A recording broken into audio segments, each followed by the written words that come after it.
আমরা আমাদের জায়গাটা থেকে কবে মানুষ হব? অন্তত এইসব সেন্সিটিভ জায়গাটা থেকে। ছি ছি ছি ছি ছি, একটা ছোট বাচ্চা যে দিন দুনিয়া বোঝে না, তোমাকে কি ফার্মেসিতে নাকে রুমাল দেওয়ার মতো কোনো ঘটনা ঘটেছে? কি হয়েছে, কি করেছে বলো? তোমরা তিনজন ওখানে গেলা কেন, কি হলো? কোচিং ছুটির পরে তাসনিম, সুমাইয়া আর সাইমার সাথে বলছে যে তুমি ফার্মেসিতে যাবা। আচ্ছা, কে বলেছে এটা? তাসনিম। আমি বলেছি মানে যে তাসনিম ফার্মেসিতে যেতে বলেছে তোমাকে? জি। তো তুমি ছুটির পরে তো বাসায় যাবা, তোমাকে ফার্মেসিতে যেতে বললো কেন? বলছে যে ফার্মেসিতে না গেলে আমার ভিডিওটা ইন্টারনেটে ছেড়ে দেবে। ভিডিও বলতে কিসের ভিডিও? দাঁড়াও 1 মিনিট, তুমি বলো। হ্যাঁ, কিসের ভিডিও? একটা খারাপ ভিডিও। কি ভিডিওটা কে করেছে তোমার? না, তোমরা কোনো হেল্প করো না, ওকে বলতে দাও না, ওকে বলবো। হ্যাঁ, ভিডিওটা তাসনিমের আম্মু করছে। কিভাবে করেছে ভিডিওটা? আপনারা কোনো কথাই বলেন না, হ্যাঁ, একদম চুপ থাকেন। হ্যাঁ, প্রথম মডেল টেস্ট পরীক্ষার। ওকে, সো তুমি বলো কি হয়েছে ক্লাস 5 এ যখন পড়ছিল? যখন আমার বোন ক্লাস 4 এ পড়তো। 4 এ, রাইট। দোলাইপাড় সরকারি প্রাথমিক বিদ্যালয়। আচ্ছা, তোমার স্কুলের টিচাররা তো সবাই ইনফর্ম এই ঘটনার প্রেক্ষাপটে? ওকে, ঠিক আছে, বলো। তখন ওই 4 এর ক্লাসে ফেব্রুয়ারি মাসের 20 তারিখে ওর ক্লাসমেট একটা নতুন মেয়ে ভর্তি হয়। ওরা আসে কদমতলী থানা থেকে, শ্যামপুর থানায়। তো আসে, ওর সাথে ভর্তি হয়, ওর সাথে বন্ধুত্ব হয়। আচ্ছা, আমাদের বাড়ির সামনেই, স্কুলের সামনেই। তখন ওর সাথে বন্ধুত্ব হয়, মেয়েটা আমাদের বাড়িতে আসে। তখন মানে জানতে পারলাম যে মেয়েটার মা ডাক্তার, একটা সাইনবোর্ড লাগানো আছে বাড়ির মধ্যে, উনি শিশু এবং গাইনি ডাক্তার। উনি ঘরের মধ্যেই রুগী দেখে। ওনার বাড়ি নোয়াখালী, লক্ষ্মীপুরে। জি। তখন উনি মানে ওনার সাথে, ওনার মেয়ে দেখলাম ভালো, উনিও দেখলাম ভালো, তো মিশতে দিলাম আমরা ওই মেয়েটার সাথে। তারপরে উনি আমাকে একদিন একটা প্রস্তাব দিল। ওই তাসনিম, মেয়েটার নাম তাসনিম, আর ওর মার নাম হলো খন্দকার জান্নাতুল ফেরদৌস। ওই খন্দকার জান্নাতুল ফেরদৌস আমাকে একটা প্রস্তাব দিল ওনার মেয়েকে পড়ানোর জন্য। ক্লাস 4 এ যখন শেষ পর্যায়ে, শেষ দিকে, তখন আমি রাজি হলাম যে আমার বাড়ির সামনেই তো পড়াই আমি। তো ওনার মেয়েকে আমি 3 মাস পড়িয়েছি। পড়ানোর পরে আমি দেখতে পেলাম যে ওনাদের ঘরে অনেক লোকজন আসে, আর ওনাদের ঘরে মেয়ে থাকে, বলে যে আমার বোনের মেয়ে। লোকজন আসে আর উনি আমাকে মানে অনেক ধরনের কথা বলতো, যেগুলো আমার মানে একটু খারাপ লাগতো। যেমন বলতো যে আমার একটা গেস্ট আসছে, তো এজন্য আমি একটু পরিপাটি হচ্ছি, আমার অনেক ভদ্র গেস্ট। আবার অনেক মাঝে মধ্যে অনেক ফোনে নোংরা নোংরা কথা বলতো। তখন মানে আমার অনেক, ওনার হাজবেন্ড ছিল না বাসায়? না, ওনার হাজবেন্ড নাকি লন্ডন থাকে। তো ওনার মেয়েকে 3 মাস পড়ানোর পর আমার মাকে আমি এসে বলেছি যে মা, এরকম এরকম ওনার ঘরে লোকজন আসে। তখন আমার আম্মু বলছে যে তাহলে হয়তো বা মহিলাটা ভালো না, পড়ানো ছেড়ে দাও। আমি পড়ানো ছেড়ে দিয়েছি, আর আমার ছোট বোনকে ওনাদের বাসায় যেতে নিষেধ করেছি, যে ওনাদের বাসায় যাবা না। ও 3 মাস ধরে ওনাদের ঘরে একটা লোক থাকে, বলে যে ওনার ভাই। এজন্য আমার মা বলছে যে ওনার ভাই আছে অবিবাহিত, তুমি ওনাদের বাসায় যাবা না ওর সাথে। আমার ছোট বোন নিষেধ করা হয়েছে ওদের বাসায় যেতে না। এখন 5 এ উঠছে, আমার বোন উঠছে, করতো আমাকে রাস্তায় দেখা হইলে জিজ্ঞাসা করতো। ছোট বোনের শুধু খবর নিত উনি, যে ওর কি খবর, ওর কি খবর, মোবাইল করে করেও। তো ওর সাথে কি হয়েছে আমরা জানি না। নভেম্বরের 8 তারিখ বৃহস্পতিবার ছিল, ওই দিন কোচিং ছুটি হয়েছে 3টায়। স্কুলেই কোচিং করে, এজন্য আমরা টাকাও দেই। সরকারি স্কুল, কোচিং বাধ্যতামূলক। তো আমরা টাকা দেই, কোচিং করে। ওই দিন 3টা বাজে কোচিং ছুটি হয়েছে। এমনি অন্যান্য দিন 4টায় ছুটি হয়, তো একটু দেরি হয়েছে। ও আমাদের বাড়ির সামনে আবার থাকে আরেকটা মেয়ে, মারিয়া ওর নাম। তখন মারিয়াকে ডাক দিছি আমি যে মারিয়া, আমার ছোট বোন তো তোমার সাথে আসে প্রতিদিন, আজকে আসে নাই কেন? বলে যে ও তো আগেই চলে গেছে, কে যেন বলছে যে ও আগেই চলে গেছে। তখন আমি আমার আম্মুরে পাঠাইছি যে আম্মু যাও, তুমি স্কুলে যাও। আর স্কুলে গেছে, স্কুল পুরা খুঁজছি আমরা, মানে প্রাথমিকভাবে যাদেরকে কাছে পাওয়া হয়েছে সবাইকে জিজ্ঞাসাবাদ করছে আমার আম্মু। স্কুলের প্রধান শিক্ষক সালাউদ্দিন, ওনাকেও বলছে আমার আম্মু, কিন্তু উনি কোনো গুরুত্ব দেয় নাই বিষয়টা। মানে একটা স্টুডেন্ট যে হারা ঘরে। তখন স্কুলে, ওই স্কুলের আরেকটা ম্যাডাম, ইংরেজি ম্যাডাম জাকিয়া ম্যাডাম, ওনার কাছে আমার বোন ক্লাস 4 এ থাকতে পড়েছিল। ওই ম্যাডামটা একটা ছেলে পাঠায়, ওই ছেলের নাম হলো আসিফ। ওই ছেলেটা আবার ওদের ক্লাসমেট। ওই ছেলেটা আমাদের বাসায় আসে, আসার পরে বলে যে আন্টি চলেন এই ওই পারে যাব সুমাইয়াদের বাড়িতে। সুমাইয়া জানে মানে আপনার মেয়ে, ছোট মেয়ে কোথায় আছে। তখন আমার আম্মু বলে, সুমাইয়া হলো ওর ক্লাসমেট। তখন মানে আমার আম্মু গেল ওই পারে, গিয়ে জিজ্ঞাসাবাদ করলো যে তুমি কি জানো। কতক্ষণ ধরে ওকে পাওয়া যাচ্ছে না?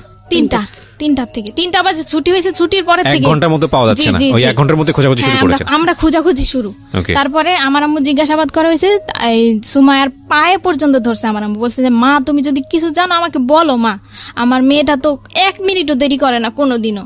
আর কোথাও যাওয়ার মেয়েও না, আমার মেয়ে তো ছোট, আমার কোনো আত্মীয় স্বজনের বাসা আমি ছাড়া তো যায় না। হ্যাঁ পরবর্তীতে ওই মেয়ে পুরোপুরি অস্বীকার করছে, বলে যে আন্টি আমি কিছুই জানি না।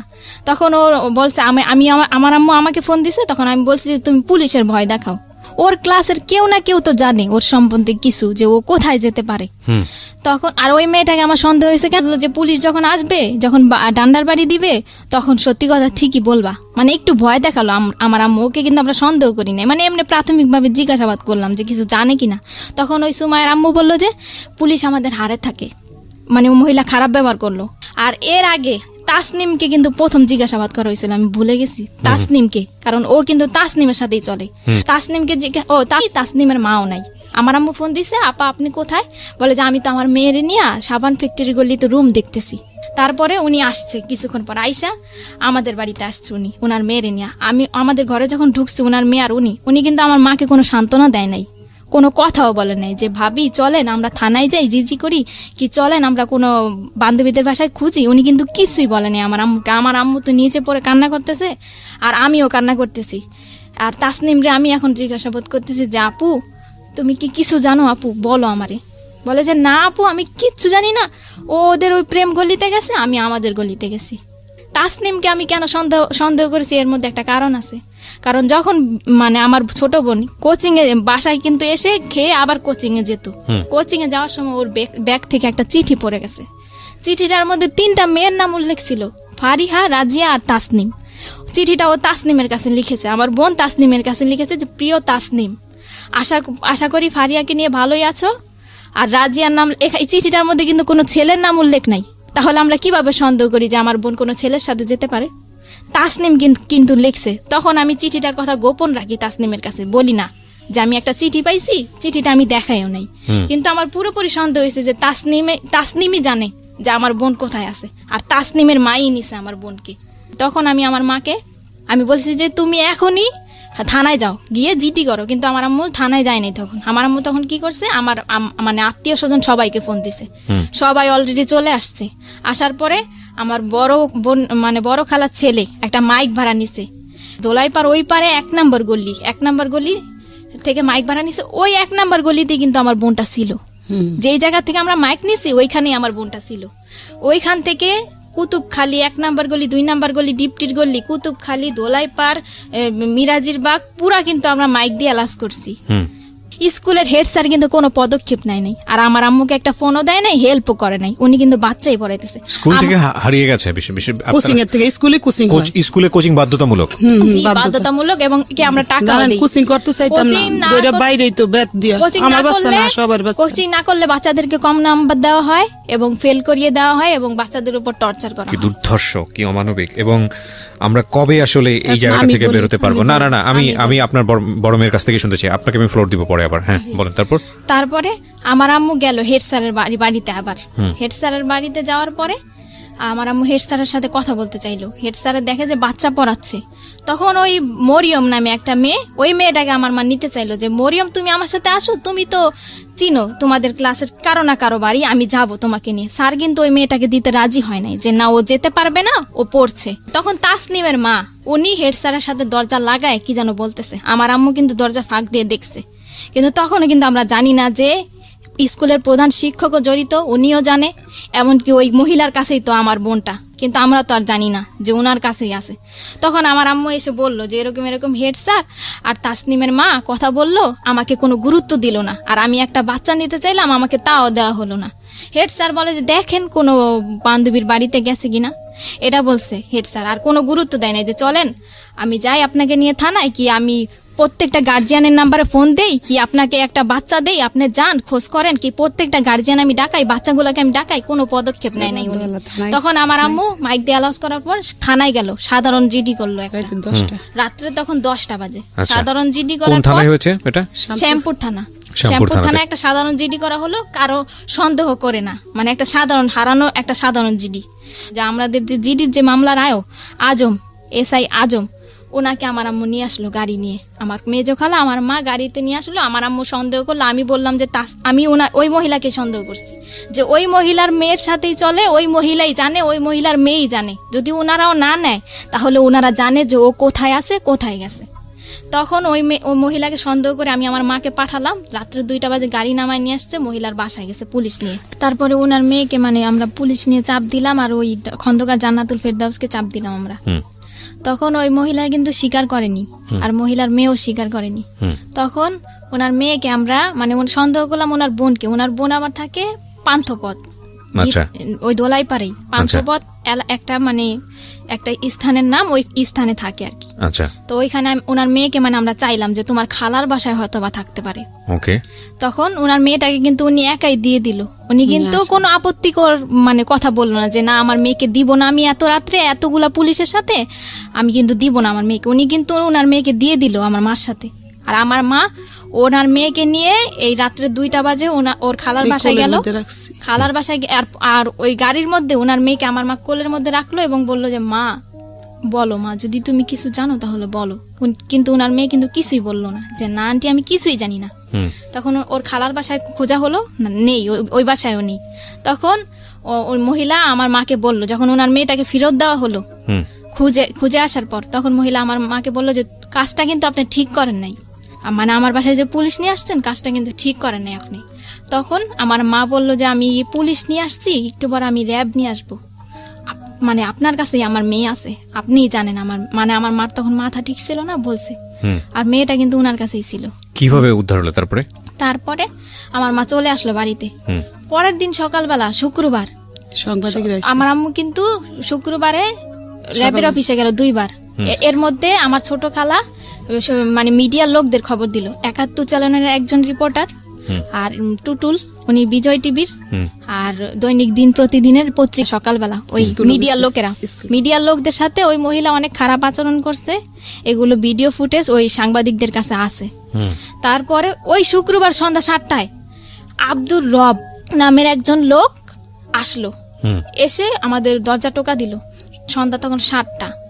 তখন বললো এই রুমে কি কাপড় বিক্রি করে সেই মহিলা থাকে? তখন আমার আম্মু বললো যে হ্যাঁ আমি বিক্রি করি, আমিই থাকি। আব্দুর রবটা কে জানো? আব্দুর রব, যে বাসায় ওরা রাখছে, যে বাসায় ছিল 30 ঘন্টা, ওই আব্দুর রব। বলে আমার আম্মু বলে কি ওই লোকটা বলতেছে যে আপনার মেয়ে আমার বাসায় আছে, আমার কাছে আছে। তো আমার আম্মু বলে যে আপনার বাসায় আছে, আপনার বাসা কোথায়?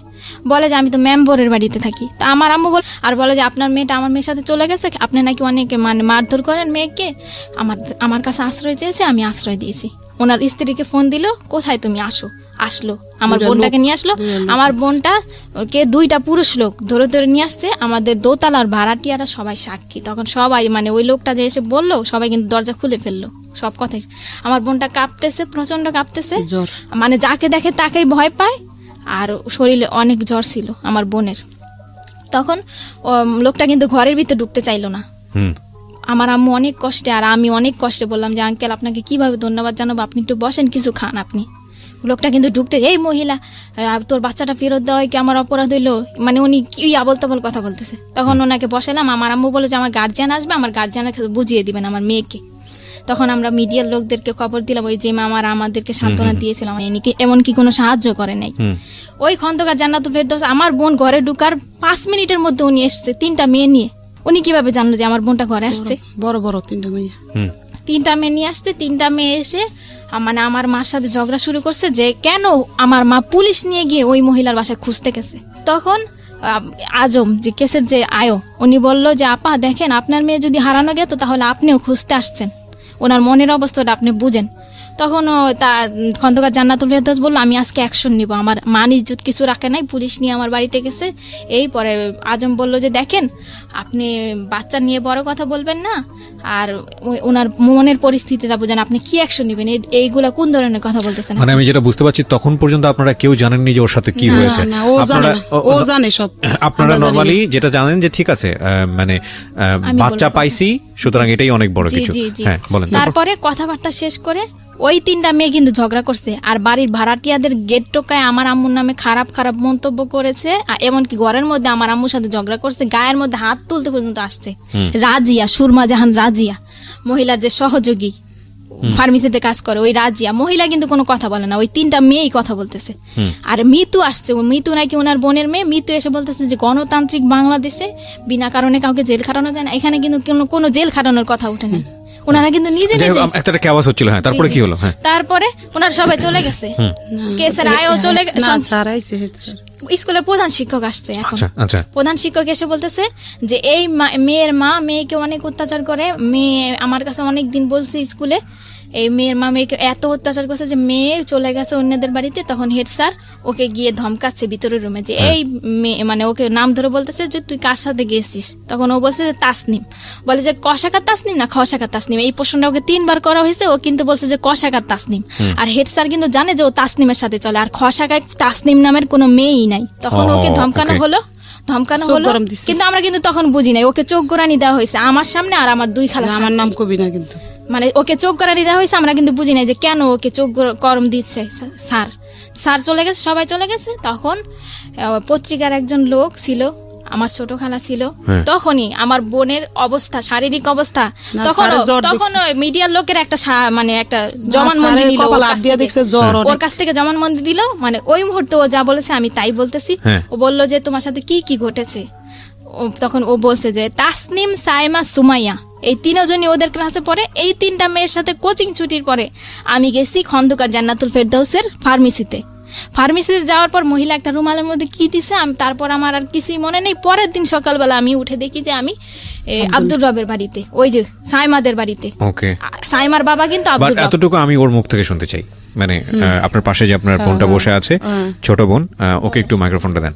আচ্ছা, যদি শুধু খালি এটুকু বললেই হবে যে তুমি যে তোমার বোনের কাছ থেকে এতক্ষণ যে কথাগুলো শুনতেছিলা বা ও যেটা বললো তোমার সম্পর্কে, এটা কি সত্যি? জি।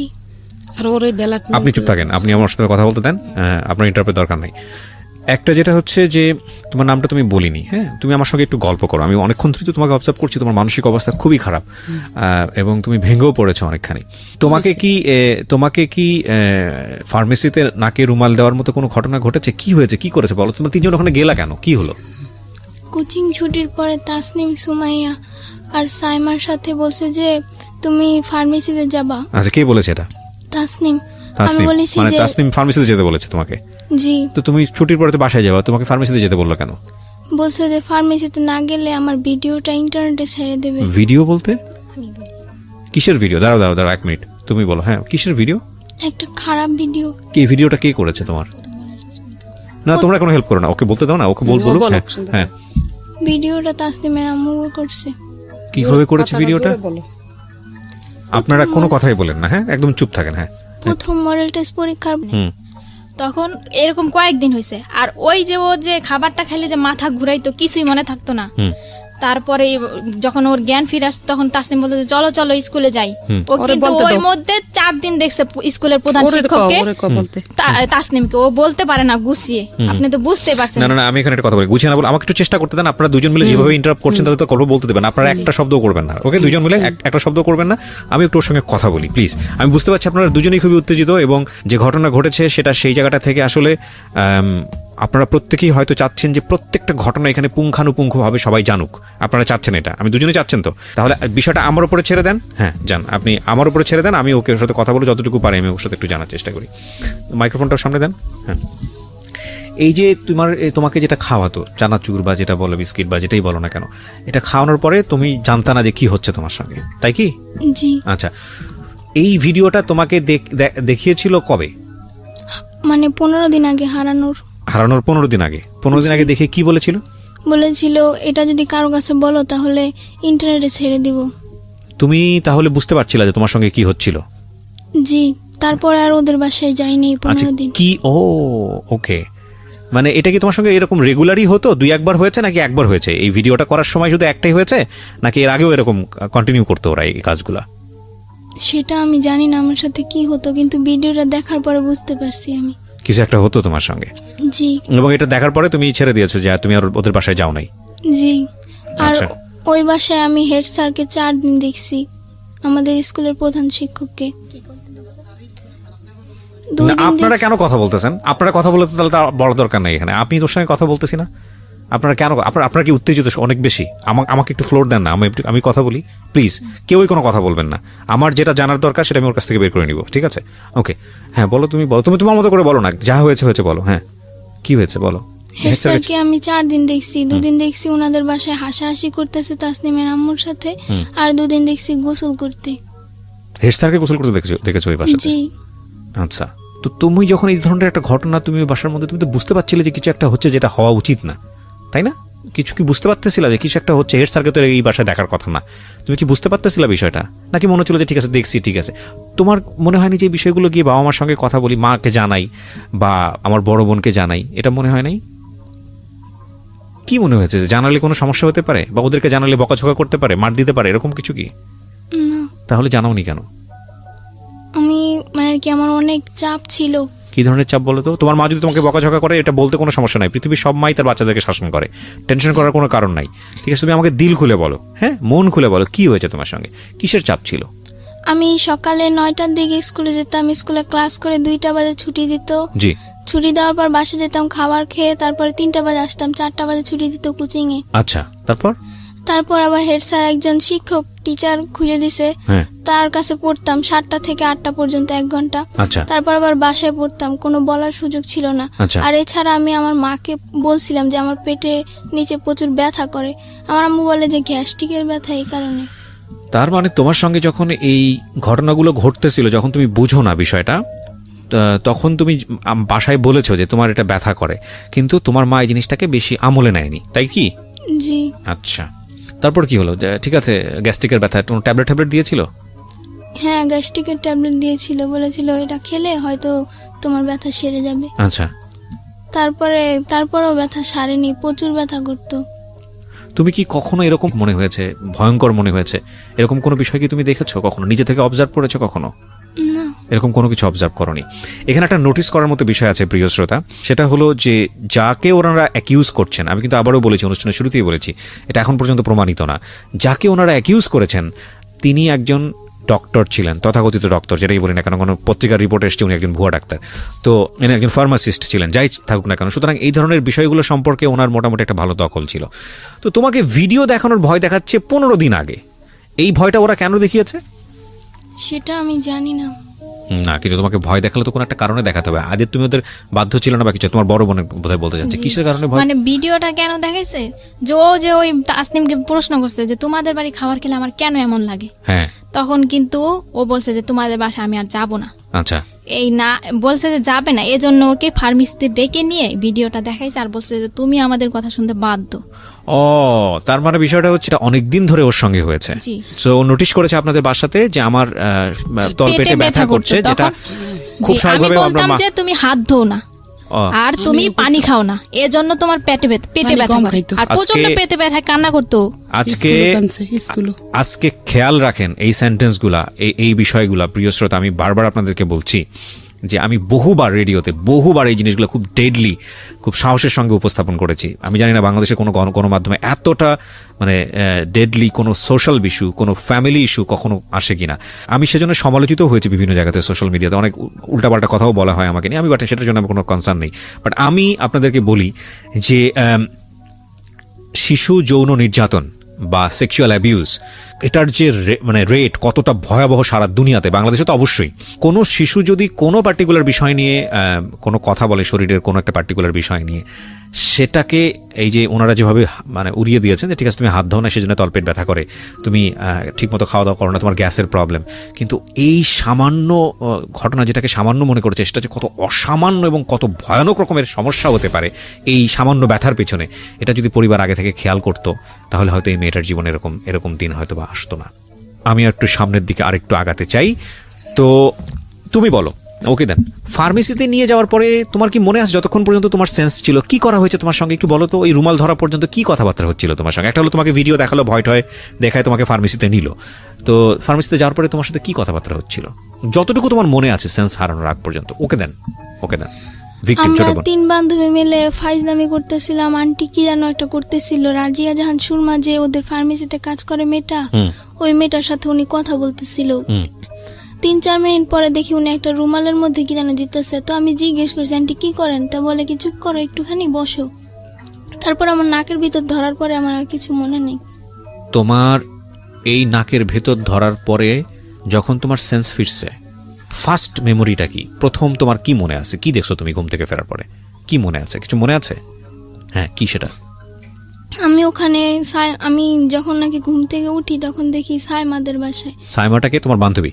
জি। আচ্ছা, হ্যাঁ, সাইমাদের বাসায়। হ্যাঁ, ওখানে ওর বাবাকে দেখছি, ওর আর একটা লোককে দেখছি, আর একটা মেয়েকে দেখছি, হ্যাঁ, আর ওর মাকে দেখছি। হ্যাঁ, তো আমি সাইমাকে জিজ্ঞেস করছি যে আমি এখানে কেন, আমি তো ফার্মেসিতে থাকার কথা। রাইট। তো বলে যে চুপ করে থাকো, পরেরটা পরে বোঝা যাবে। অনেকবার জিজ্ঞেস করছি, আমাকে ধমক মাইরা চুপ করা দিছে। এই সাইমাটা কি তোমার বয়সী ছিল? জি। ও কোন ক্লাসে পড়তো? 5। একই ক্লাসমেট তোমার? জি। আমি অবাক হচ্ছি প্রিয় শ্রোতা, নাথিং এই টু সে। বাসায় করতিস? হ্যাঁ, আমি ফ্লোর দিব, তবে তার আগে আমাকে একটা বিরতি নিতে হবে।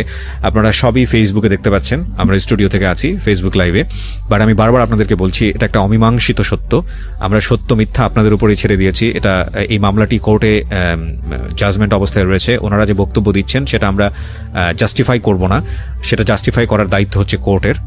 কতটুকু সত্য বলছেন, কতটুকু মিথ্যা বলছেন সেটা পুলিশ ইনভেস্টিগেট করবে এবং কোর্ট সেখান থেকে রায় দেবে। শেষ পর্যন্ত কোর্ট যে রায় দেয় সেটার প্রতি আমাদের আস্থা আছে, কিন্তু আমরা এটাকে উপস্থাপন করতে চাই আমাদের সামাজিক যে লেসন বা আমাদের এইরকম ঘটনা থেকে আমাদের নিজেদের যে একটু সতর্ক হওয়া, সেই জায়গাটি থেকে আমরা অবশ্যই আস্থা রাখতে চাই মহামান্য বিচারকের উপর, আমরা আস্থা রাখতে চাই মহামান্য কোর্টের উপর।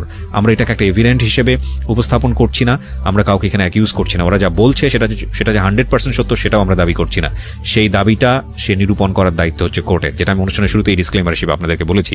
তবুও আজকে ওরা যা বলছে সেটা বিশ্বাস অবিশ্বাসের জায়গায় আপনি ব্যক্তিগতভাবে রাখতে পারেন, রেখে আপনার ওর সাথে কি হয়েছে ওকে না ঢাকা মেডিকেলে কেন নেবেন আপনারা? তো তখন পর্যন্ত ধরেন যেটা জানলেন জ্বর, ওকে পাইছেন, তাতেই আপনারা খুশি। আশেপাশে কিন্তু ওকে ওইরকম কোনো ডাক্তারখানা নাই, শুধু ফার্মেসি। আমরা কি ওকে কাঁপতেছিল? জি, ওকে কাঁপতেছিল। ওর কোনো শারীরিক ওটা ভাবেন নাই, ভাবছেন যে ওকে ট্রিটমেন্ট করা দরকার? জি। আচ্ছা, প্রচন্ড জ্বর ছিল ওর। আচ্ছা, এমনকি হেডমাস্টার নিজে ওর মাথায় হাত দিয়ে দেখেছে যে ওর জ্বর ছিল। আচ্ছা।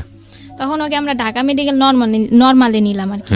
তখন ওকে আমার আম্মু বললো যে হারানো গেছে, 30 ঘন্টা পরে পেয়েছি মেয়েটাকে, জ্বর, আমরা দেখাবো। তখন কিন্তু ওকে মানে পুলিশ মহিলা দেওয়া হলো 2 জন, ওকে কিন্তু চেক আপ করা হলো। আচ্ছা, ওই মেডিকেল থেকে দেওয়া হলো? জি জি, চেক আপ করা হলো। চেক আপ করার পরে ওকে ওসিসিতে দেওয়া হলো। আমরা কিন্তু ওসিসি চিনি না, ওকে ওসিসিতে দেওয়া হলো। ওসিসিতে ভর্তি করার পরে আর ওই মহিলা চেক আপ করার পরে বলছে যে আপনার মেয়ের তো মানে হয়েছে, ওর সাথে খারাপ কিছু হয়েছে। এটা কে বলেছে? পুলিশ বলেছে নাকি? মানে চেক আপ করার পরে আমরা কিন্তু বলছি যে হারানো গেছে মেয়েটা, জ্বর, আমরা দেখাবো। ও মানে মেডিকেল থেকেই বললো যে হ্যাঁ, বলেন। হ্যাঁ, আমি রুমের ভিতরে মানে ডাক্তার নাই, ওদিন শুক্রবার বন্ধ, ডেলিভারি রুগী ওগুলো ঢুকছে সমানে, তো ডাক্তার নাই। তারপর একজন ডাক্তার আসছে, ডেলিভারি রুগী থেকে ওরে দেখবো, সে নর্মালে দেখবো। দেখার পর আমি বলছি হারাই গেছে, এই কথা বলছি। হারাই গেলের কথা বললে ওই জায়গা করে পরীক্ষা নিরীক্ষা করে যে হারাইয়া গেছে মানে কোনো সমস্যা হয়েছে কিনা।